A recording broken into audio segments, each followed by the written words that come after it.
പ്രകാശവർഷമകലെ മറ്റൊരു ഭൂമി. ഒരു ഭാഗത്ത് എപ്പോഴും പകൽ, മറുഭാഗത്ത് രാത്രി. ഭൂമിയിൽ നിന്ന് 90 പ്രകാശവർഷമകലെ ഭൂമിയോട് സാമ്യമുള്ള ഒരു എക്സോ പ്ലാനറ്റിനെ കണ്ടെത്തി. സൗരയൂഥത്തിന് വെളിയിൽ സ്ഥിതി ചെയ്യുന്ന ഗ്രഹങ്ങളെ പറയുന്ന പേരാണ് എക്സോ പ്ലാനറ്റുകൾ. LP7918d എന്ന് പേരിട്ടിരിക്കുന്ന ഈ ഗ്രഹം ഒരു ചുവന്ന കുള്ളൻ നക്ഷത്രത്തെയാണ് ഭ്രമണം ചെയ്യുന്നത്.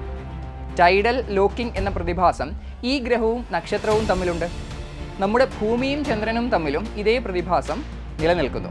ഇതുമൂലം ചന്ദ്രൻ്റെ ഒരു വശം മാത്രമാണ് ഭൂമിയിൽ നിന്ന് ദൃശ്യമാകുക. ഇതുപോലെ തന്നെ ഈ ഗ്രഹത്തിൻ്റെ ഒരു വശം മാത്രമാണ് നക്ഷത്രത്തോട് അഭിമുഖമായുള്ളത്. ഇതിനാൽ തന്നെ ഈ ഗ്രഹത്തിൻ്റെ ഒരു വശത്തു മാത്രം എപ്പോഴും പകലായിരിക്കും, മറുഭാഗത്ത് എപ്പോഴും രാത്രിയും. എപ്പോഴും പകലുള്ള ഭാഗത്ത് കനത്ത ചൂട് കാരണം വെള്ളമുണ്ടാകാൻ സാധ്യത വളരെ കുറവാണ്. എന്നാൽ എപ്പോഴും രാത്രിയുള്ള ഭാഗത്ത് ജലാംശം കണ്ടേക്കാമെന്ന് ശാസ്ത്രജ്ഞർ പറയുന്നു.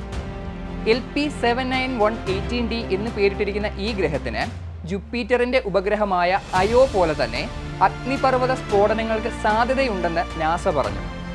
നാസയുടെ Spitzer space telescope, transmitting exoplanet survey satellite അഥവാ ടെസ് എന്നീ സംവിധാനങ്ങളിൽ നിന്നുള്ള വിവരങ്ങൾ ഉപയോഗിച്ചാണ് ഈ ഗ്രഹത്തെ ശാസ്ത്രജ്ഞർ കണ്ടെത്തിയത്. അന്തരീക്ഷത്തെക്കുറിച്ച് കൂടുതൽ പഠനങ്ങൾ നടത്താൻ ശാസ്ത്രജ്ഞർക്ക് പദ്ധതിയുണ്ട്. സൗരയൂഥത്തിലെ ഏറ്റവും പ്രതികൂല കാലാവസ്ഥയുള്ള ഗ്രഹങ്ങളായ ശുക്രനുമായും മറ്റുമുള്ള സാമ്യങ്ങൾ താരതമ്യം ചെയ്ത് പഠിക്കാനാണ് ശാസ്ത്രജ്ഞരുടെ ഉദ്ദേശം.